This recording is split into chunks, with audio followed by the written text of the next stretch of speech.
Hey, good morning, cryptocurrency questions, answers, and news, and welcome to the market moment that we're bringing to you live this morning on Monday, June the 7th.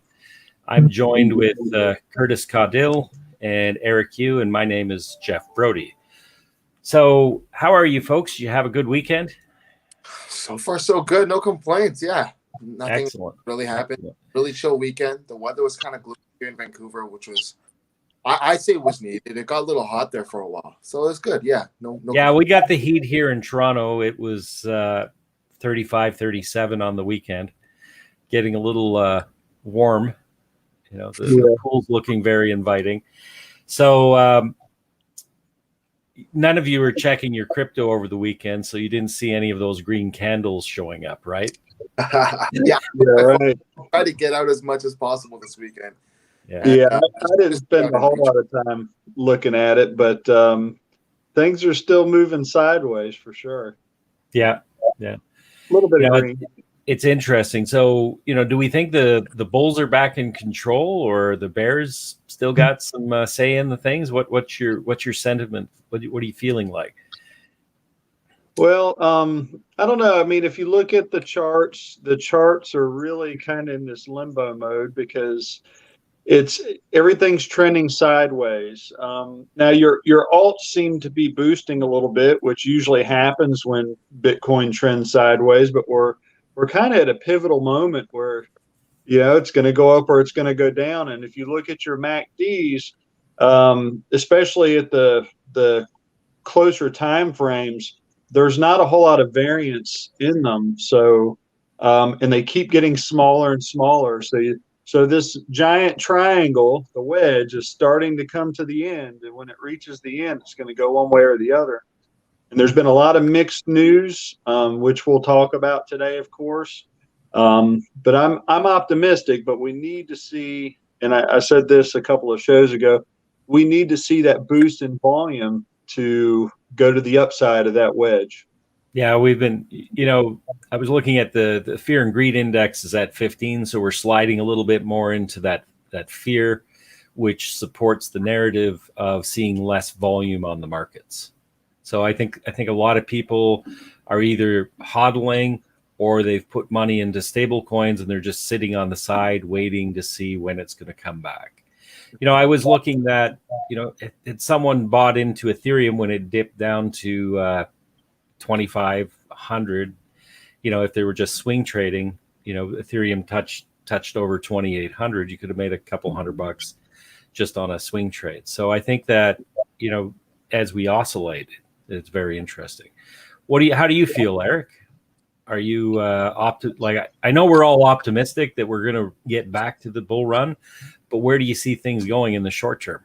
I'm kind of the thing is, I don't know. I feel like I'm a little skewed in this sense just because I come from stocks where you don't see this much growth ever. Like 7 or 8% a year is what's normal for stocks.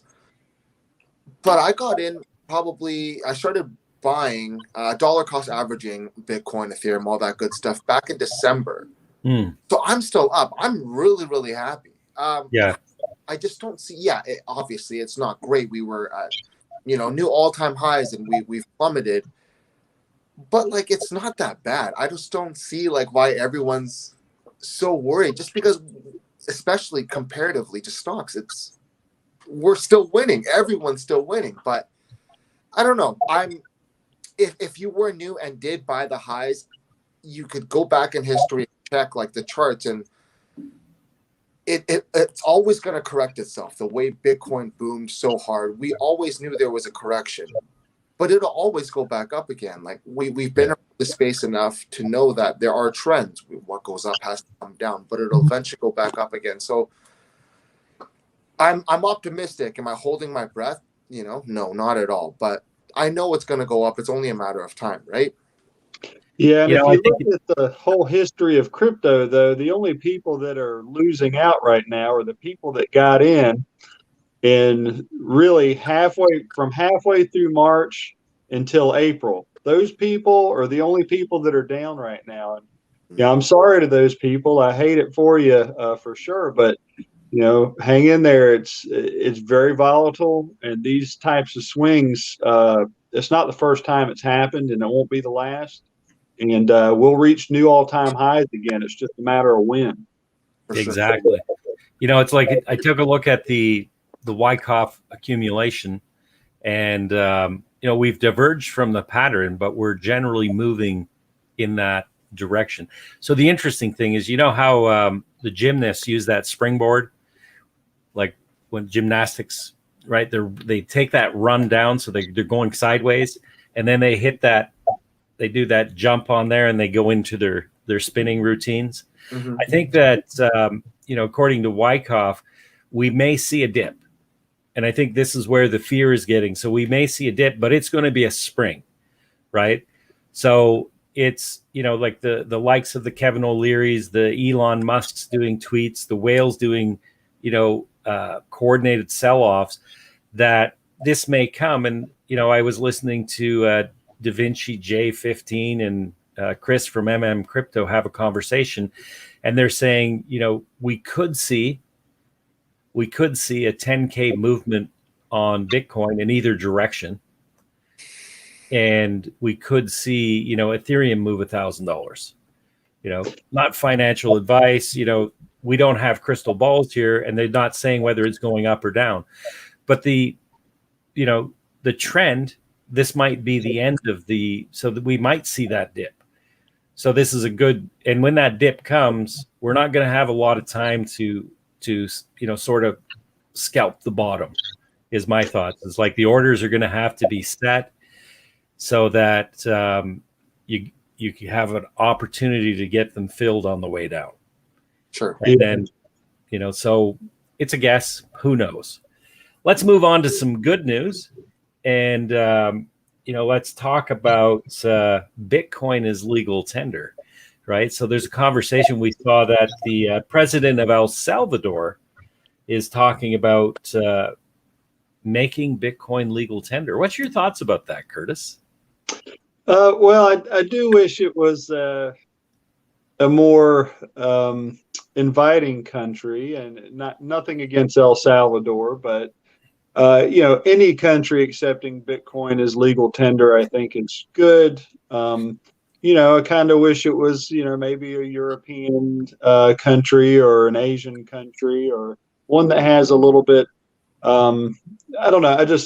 There's some questions around El Salvador's track history and recent history. But anyways, at the end of the day, I do think that it's a great thing. And I think that recently he's also sent out a message that said, hey, if you're a Bitcoin or a crypto entrepreneur, we want you to come and live in El Salvador, and we're not going to tax your crypto holdings. So, and I think this is great news. I do think that there will be a lot of interest from other countries in making sure that fails, because they know what that means. If this is successful in El Salvador, it will spread, and they all want to tax it. They don't want it to be legal tender. They don't want it to compete with their fiat currency monopolies that run the state. So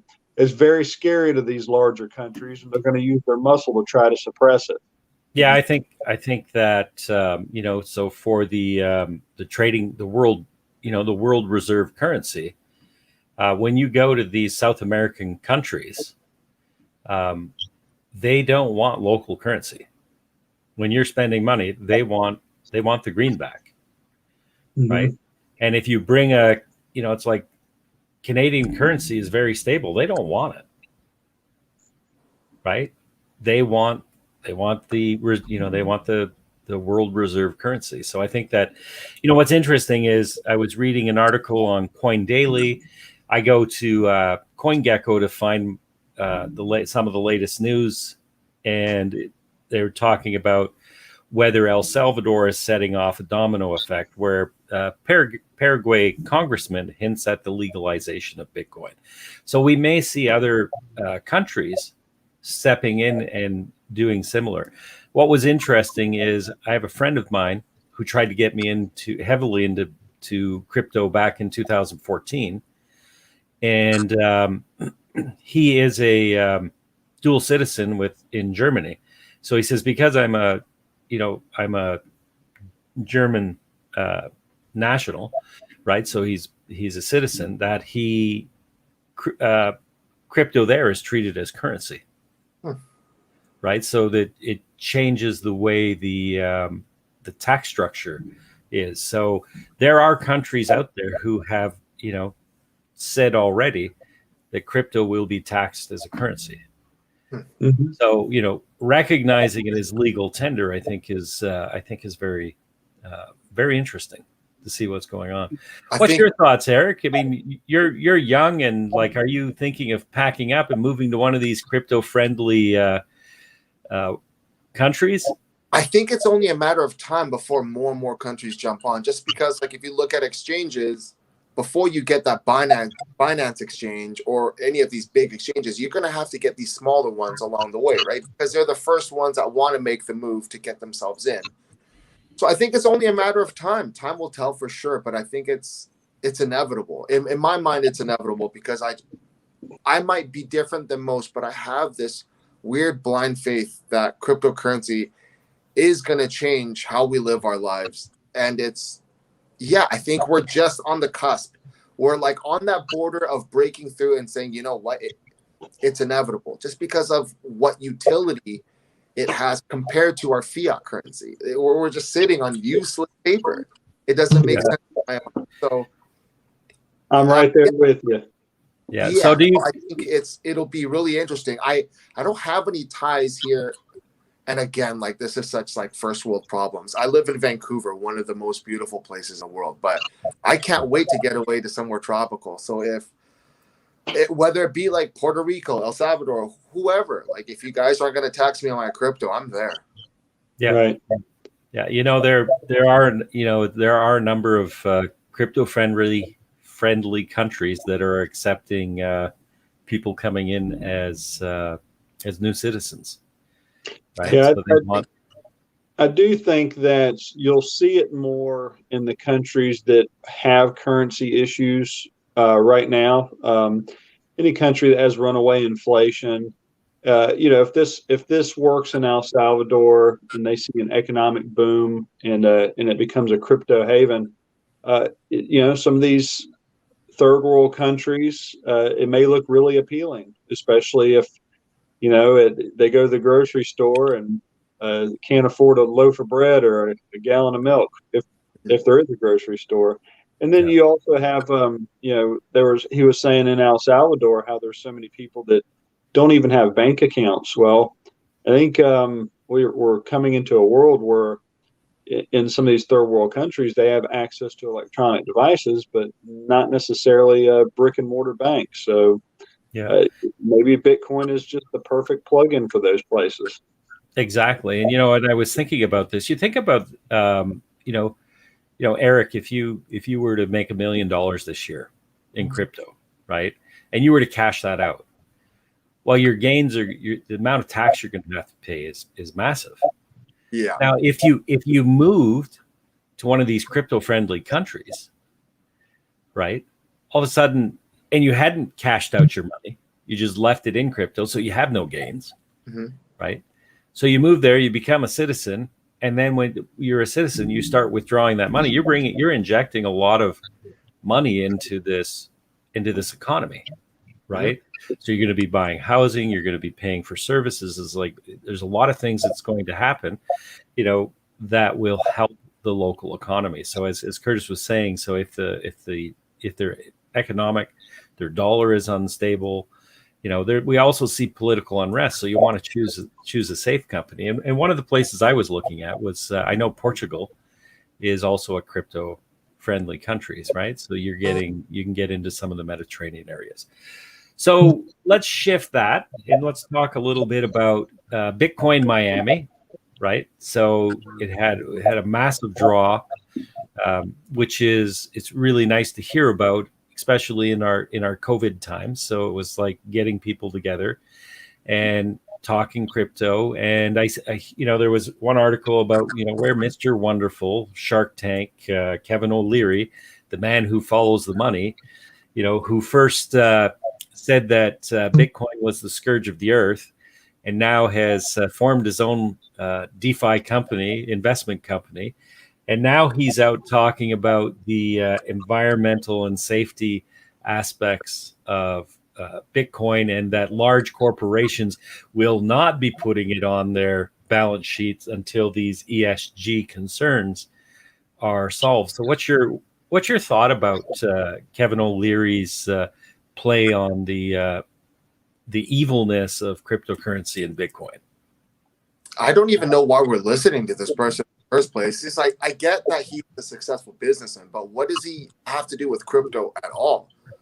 Just not too long ago, he was saying, like you said, Jeff, it was a scourge of the earth. Like, does this guy's word carry any weight with anybody? Like, I don't understand.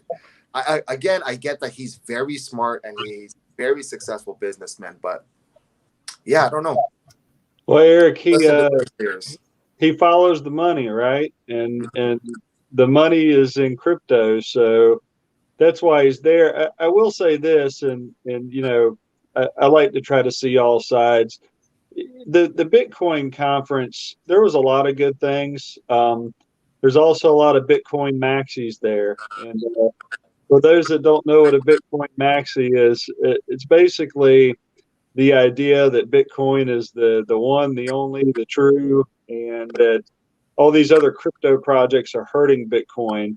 And to me, that's kind of ironic, because the whole point of crypto is to be decentralized. And if you're a Bitcoin maxi, then what you're really doing is you're wanting to trade one monopoly for the next. But anyways, there was a lot of those people there that weren't real happy with Kevin O'Leary because he didn't have a lot of great things to say. But he brought up the point that, well, maybe people will pay a premium if there is, if it's proven to be a greenly mined, mined with renewable energy.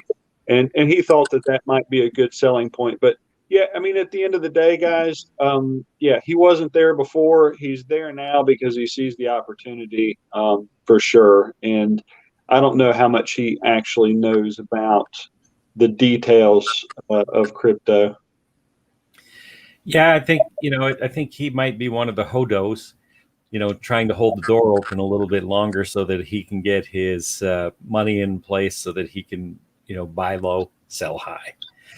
So, he's definitely a smart individual, and like Elon, he wants to use his clout to, I think, bring a little bit of fear, uncertainty, and doubt. I mean, he does raise a good point about the environment, and we're all, very concerned about the environment. I think that, there is a lot of miners out there that are looking to do the right thing. So, yeah. And we've had this discussion before. One of the great things about crypto is that because of its nature and the developers, that when there is an issue, it is self-fixable. People within the ecosystem bind together, they build a project, and then they fix it. It's like, Ethereum. Ethereum fixes its own problems. Sometimes it takes time, but it inevitably happens always. Yep. Yeah, and then you also have other projects who come along and lend a hand to help solve those problems, right? So I think there's, that's the whole thing about the open source and the decentralized organizations, autonomous organizations, is that, everybody gets to come in and do the best they can to make the project stronger, faster, and more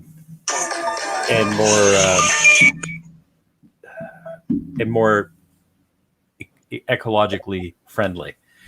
So, Mr. Wonderful, thanks for sharing your view, and maybe you can help us get that spring so that we're launched into a really big, hard parabolic growth in the crypto space. So thanks for sharing your thoughts, guys. I wanted to let's talk a little bit for our new members in cryptocurrency. And one of the points that comes up is we talked last time about exchanges and we talked about wallets a little bit.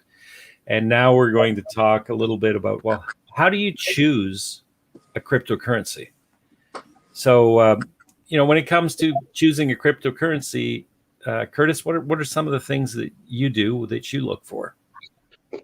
Well, first and foremost, and a lot of people might not agree with this. I know a lot of people go for the marketing, and that's okay. Some people have different things that they like, the meme coins, and for me, I look for utility. I look for the team behind the projects, but as far as the places to look, and I think that you were getting ready to show this, but when you're looking for a crypto, a good place to look when you hear about something is going to be Coin Market Cap and CoinGecko. And the reason being is a lot of these cryptocurrency companies, in the beginning, this is one of the first places that they will list their project. And there's a criteria that they have to reach before they can even be listed here. They have to have a certain amount of holders. Or they have to be traded on either a public or decentralized exchange to log the value. So what you can do is you can go up to the search bar and you can search for the coin that you've heard about, and it will pull up that particular coin. And yeah, Jeff, if you could do that real quick so we can kind of show them what the details are. Or just, yeah, click on one, but there's a search bar up there that you can do that with. And so the information that you'll get here is, I mean, you get everything, right? You get the price. It shows it in multiple time frames. It'll also have the website information, usually the URL, where you can check out the project, usually the white papers on that project. You'll get to learn about the team. And then, there you go. And then there's also a portion, usually, and that will show every exchange that coin is listed on and the amount of volume that the particular coin is doing, and the liquidity, how much, and the trading pairs. So really, there's a whole wealth of information. I mean, I probably just kind of scratched the surface on what it offers, but definitely Coin Market Cap and CoinGecko. When you hear about something, this is a great place to research, and it'll show you how the coin's doing and all the details. So, got anything to add? I think we lost audio with you, Jeff. Yeah, so I think that's great. I think what we can do is we can share by you can search by the cryptocurrency symbol, or you can search by the entire name. So it's like I searched on PDEX, or I could search on Pokedex, and this is the CoinGecko. So you'll notice it's pretty much the same information that we saw on Coin Marketplace, so that we get the pricing, we get the links to the various the website. Medium is a social media, explorers, contract addresses, a lot of things that you can validate. So one of the things that when you're new to crypto, you can go to one of these DEXs, decentralized exchanges, and the problem there is that sometimes there will be another PDEX that's not the real PDEX. So someone's actually gone in and they've built out a project and got it on the exchange before the real cryptocurrency project company, DAO, has gotten the information there. So you always want to validate by contract address, whether it's on the Binance Smart Chain or whether it's on the Ethereum network or wherever the project is trading, to make certain that you're actually buying the right crypto. So I think that's we could go on, but I think that gives you a good overview of how to do some basic coin research. Yeah, thanks for that, Jeff. Yeah, you're welcome, and thanks for the overview on that. That was excellent. Well, I think that we'll give that a wrap today. Great conversation this morning, gentlemen. I really enjoyed it, especially the educational piece, as well as sharing your individual thoughts. And hopefully our group here in Cryptocurrency Questions, Answers, News, you get some good information about this. Please feel free to drop us a comment and let us know what you'd like us to cover. If there's anything, if you're new to the crypto space and you have some questions, please drop them in the comments. Let us know. Let us what you would like to see in upcoming editions. We would really appreciate your feedback and contribution. And are we hitting the mark? Do you find the information useful? So thank you very much, gentlemen. Awesome. Thanks for having me. Thank you. Bye for now.